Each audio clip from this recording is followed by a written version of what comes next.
আমার যদি ভুল না হয়ে থাকে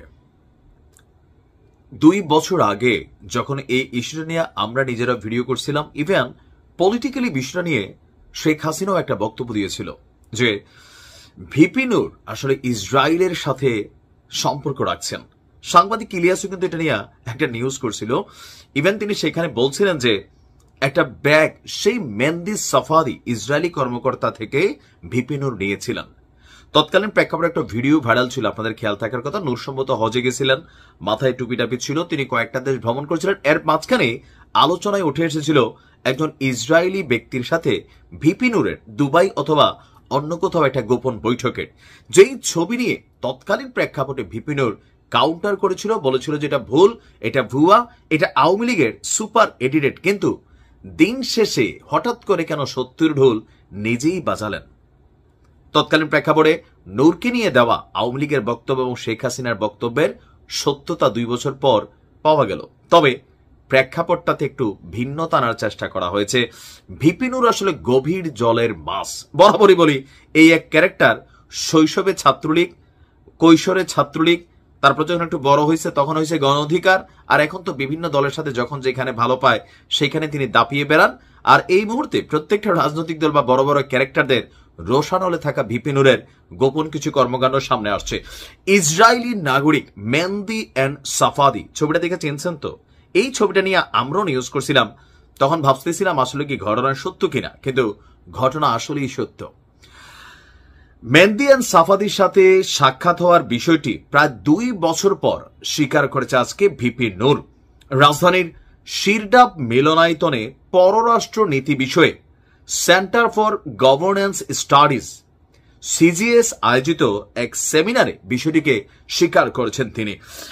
এখানে অধ্যাপক ডক্টর নাজমুল আহসান কলিমুল্লাহ এই প্রসঙ্গে বক্তব্য দেওয়ার পর প্রতিক্রিয়া জানাতে গিয়ে ভিপি নূর বলেন, স্যার একটু বাড়িয়ে বলেছেন, এটা বিভ্রান্তি তৈরি করবে। আমি বাইরে গেলে অনেকের সাথে দেখা হয়, হতেই পারে। এটা বাংলাদেশের মানুষ নিশ্চয়ই।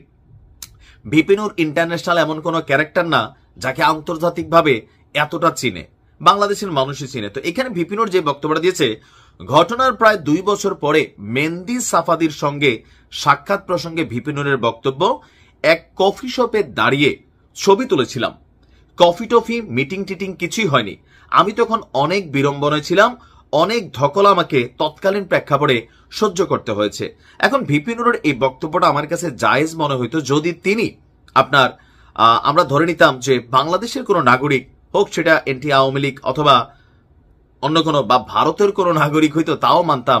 ইসরায়েলের একজন কর্মকর্তা, তিনি ভিপি নূরকে চিনেন, আর ভিপি নূর তার সাথে সেইখানে গিয়ে সাক্ষাৎ করছেন, যেখানে সাংবাদিক ইলিয়াস বলছিলেন একটা ব্যাগ লেনদেন হয়েছে। আওয়ামী লীগের অনেক নেতাদেরও বক্তব্য ছিল যে টাকা পয়সার ডিলিং হয়েছে। বিষয়টা আওয়ামী লীগ তখন পলিটিক্যালি ভিপি নূরকে ঘায়েল করতে চাইছিল। বাট রাইট নাও এখন আসলে কোথাকার পানি কোথায় গড়ায়। আমাদের দেশের মানুষের আবেগ পুঁজি নিয়ে এই দেশের রাজনীতিবিদরা ব্যবসা করে, কিন্তু আপনি যতই আওয়ামী লীগ, বিএনপি, জামাত অথবা অন্যান্য দলগুলোরে গালি দেন, দিন শেষে নতুন প্রজন্মের কাছে এন্টি আওয়ামী লীগ অবস্থান থেকে গ্রহণযোগ্যতা পাওয়া, এন্টি আওয়ামী লীগ বারবার বলছি কেন, হিরো আলম এন্টি আওয়ামী লীগ অবস্থান থেকে কিন্তু গ্রহণযোগ্যতা পাইছিল, নির্বাচনে আরাফাতরা হারাই দিচ্ছিল, ভোটগুলা এন্টি আওয়ামী লীগ সিচুয়েশন থেকে কানেক্ট হয়েছিল। তো সেই সময় ভিপি নূরদের যে জয় জয়কার সিচুয়েশন ছিল, বিকাশ নগদ ফুল ছিল। এখন যখন আওয়ামী লীগ নাই, এখন আর কেউ কিন্তু কিছু দেয় না।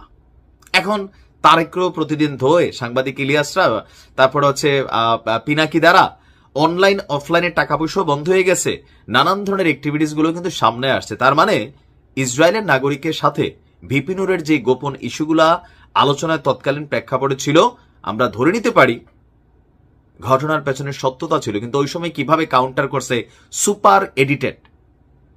কিন্তু দেখেন সত্যের ঢোল আপনিই বাজলো।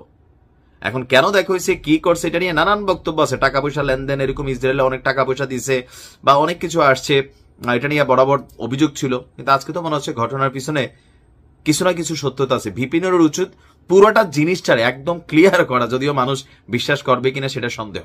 দেখা যাক কি হয়। ভালো।